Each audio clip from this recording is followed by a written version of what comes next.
지휘 적응 면역의 통제 사령관이라. 지휘관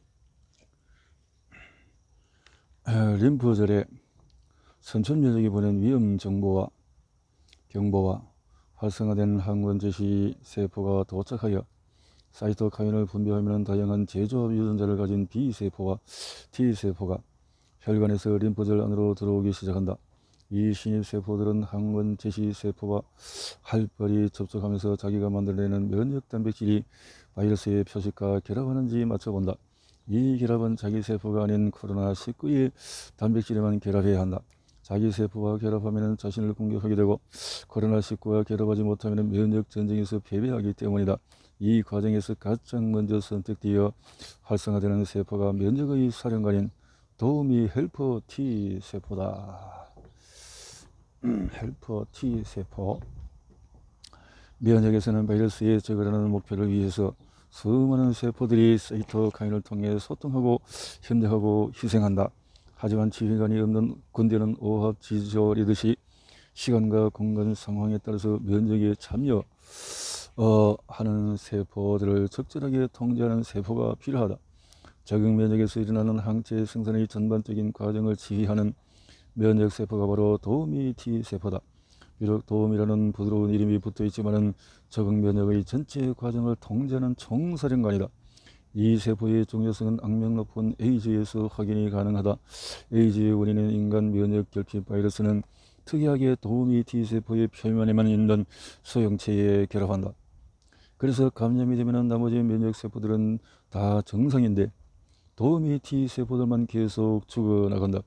그러면 항체 생성의 전체 과정을 조율하는 지휘관이 사라지는 상황이 되어 적응 면역이 정지된다. 그 결과 정상인은 감염되지 않는 병원체에 계속 감염이 된다. 바이러스가 증식해서 염증이 일어난 부위가 면역 전쟁의 최전선이라면 이 지역에 가장 가까운 림프절은 전진 기지가 된다. 여기서 최전선에서 잡아낸 바이러스를 분석한 항원 제시세포와 전신을 순환하다가 염증 미염 신호를 감지하고 혈관 밖으로 빠져나온 T세포가 만난다. 전신 면역 과정을 통제하는 T세포는 기능에 따라서 다시 여러 종류로 나누어지는데 바이러스 항원에 결합하는 항체의 선택을 통제하는 것은 도우미 T세포다. 항원 제시세포들은 자기 세포와 바이러스의 단백질을 구분하는 능력을 가지고 있지 않다. 항체가 만들어지기 전에는 선천 면역 단계에서 활동하는 세포에게 그런 구분 능력이 있다면 항체를 만들 필요도 없을 것이다.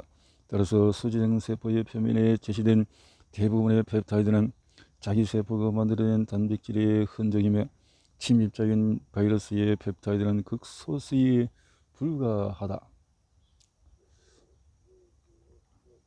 T세포들이 이렇게 항원 제시세포와 도우미 T세포의 쌍방향 T세포 수용체 쌍방 활성화로 이렇게 펩타이드 제시 쌍방 활성화 항원 제시세포 도우미 T세포 해서 바이러스 펩타이드를 이렇게 사이토카인이 접촉을 해서 혹독한 과정을 거쳐서 선발된 이유가 여기에 있다. 실전에 투입된 T세포들은 면역 수용체가 MHC2와 아주 적당한 강도로 결합하는 것만 선발된 상태다. 여기서 적당한 강도라는 것은 MHC에 결합되어 있는 펩타이드를 꼼꼼하면서도 빠르게 탐색할 수 있다는 의미다. 다양한 구조의 면역 수용체를 가진 후보 도우미 T세포들은 항원 제시세포에 달라붙어서 탐색해 나간다. 그러다가 펩타이드와 결합하는 도우미 T세포가 나타나면 그대로 얼음 상태가 되면서 탐색은 중지가 된다. 위 그림 28-1은 자물쇠와 열쇠처럼 짝을 찾은 두 세포를 보여준다. 이렇게 찾아낸 도우미 T세포의 면역 수용체와 결합하는 펩타이드는 무조건 바이러스 단백질의 부산물이다. 왜냐하면 흉선에서 이루어진 선발 과정에서 자신의 펩타이드와 결합하는 면역 수용체 유전자를 가진 T세포들은 모조리 탈락된 상태이기 때문에 결합되는 펩타이드는 무조건 자신의 것이 아니기 때문이다.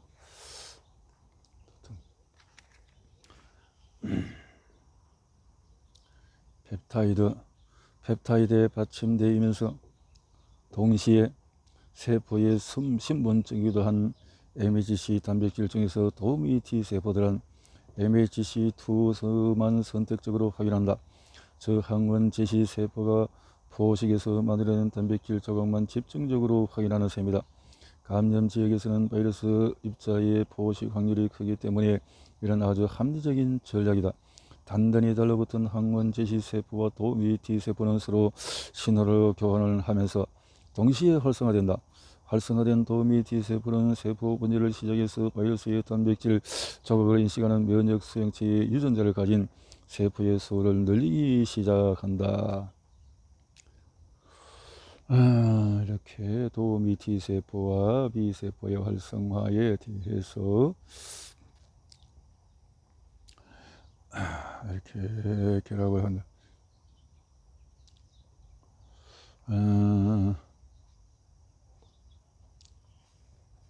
끌어들이고 밀어주고 도와주고 함께하는 사역이 이루어진다. 림프절에 돌아다니는 B세포는 표면 항체의 염증 지역에서 흘러온 바이러스 입자가 붙잡히면 이를 쪼개서 제시한다. 그리고 이 과정을 거쳐서 B세포가 제시하는 펩타이드가 앞에서 활성화된 도미 T세포의 면역 수용체와 결합하면 3차원 공간에서 바이러스 입자와 결합하는 항체를 만드는 B세포라는 것이 간접적으로 확인된다. 그 이유는 활성화된 도미 T세포들의 면역 수용체들은 수제사항 세포의 바이러스 펩타이드와 결합이 확인된 것이기 때문이다. 바이러스가 항체와에 결합되어서 처리된 B세포의 펩타이드와 감염 지역에서 수지상 세포가 바이러스를 잡아들여서 처리한 펩타이드가 동일하다는 의미다. 이렇게 결합된 도미 T세포와 B세포는 그림의 수처럼 서로 신호를 주고받는다. 그러면 B세포는 활성화되어 분열을 시작하면서 자신의 재조합 유전자로 분비되는 항체를 만들어내기 시작한다. 이전까지 항체는 세포막에 붙어서 발현되었지만 도미 T세포에 의해서 활성화가 되면 분비 형태로 변환되어서 발현한다. 이렇게 활성화된 B세포는 항체를 분비하면서 림프절을 빠져나온다. 이렇게 한 바이러스에 대해 선택되어서 활성화되는 B세포는 수십 종류 이상이다. 바이러스가 만드는 모든 단백질에 대해서 B세포가 선택되기 때문이다.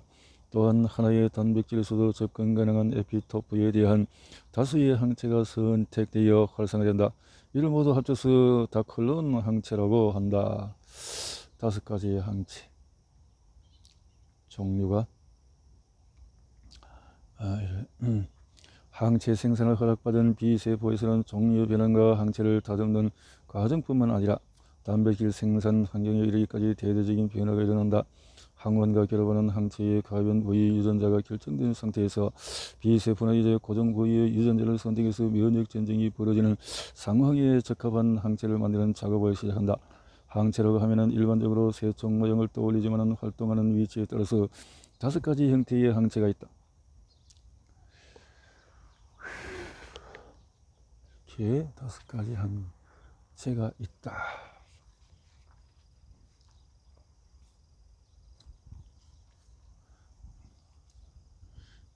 B세포의 태생 유전자의 무거운 사슬의 고정 부위를 만드는 유전자들은 MD, GEA의 순서로 놓여 있다. 골수에서 B세포의 항체 유전자가 재조합될 때 가장 처음 만들어지는 것은 M형 항체이다. 2단계의 M형 항체는 B세포의 표면에 고정된다. 그래서 2단계의 M형 항체는 B세포 수용체라고도 한다. 그리고 이 표면 항체들이 바이러스 같은 항원과 결합하면 포식작용을 유도한다. 삼켜진 바이러스 입자는 쪼개져서 MHC2의 조각들이 결합되어 B세포의 표면에 전시되고 항체의 바이러스 항원 결합 능력을 도미 T세포에게 확인받는다. 림프절에서 빠져나온 활성 B세포의 고정 부위 유전자는 요구되는 상황에 따라서 GEA형으로 유전자 재조합이 일어난다. 가장 대표적인 형태인 G형 항체는 골수와 B장에 자리잡은 형질 세포가 분비한다. 자, 이들은 면역 전쟁의 최전방인 호흡기 점막으로 분비되는 형태로 바이러스 입자가 가장 많은 곳에서 중화 항체의 역할을 전문적으로 수행한다. 이렇게 형질, B세포 형질의 차이점이라 이렇게 해서 결과로 형질세포는 더 이상 분화도 증식도 하지 않으며 세포 수명에 닿을 때까지 항체를 합성해서 분비하는 항체 생산 공장이 되는 것이다. 이 형질세포들의 수명은 상황에 따라서 다양하다. 어떤 세포들은 며칠에서 몇 주간 엄청난 양의 항체를 만들어낸 뒤에 소진되어 버리고, 어떤 세포들은 골수에 자리 잡고 10년 넘게 생존하면서 소량의 항체를 계속 만들어낸다. 이처럼 새로운 바이러스 항원에 대한 항체를 선택하고 만들어내는 것은 많은 에너지와 세포 자원이 소모되는 과정이다. 하지만 어려운 과정을 거쳐서 형질세포가 만들어지면 이제 바이러스에 대한 반격이 준비된 것이다. 반격이 준비된 것이다.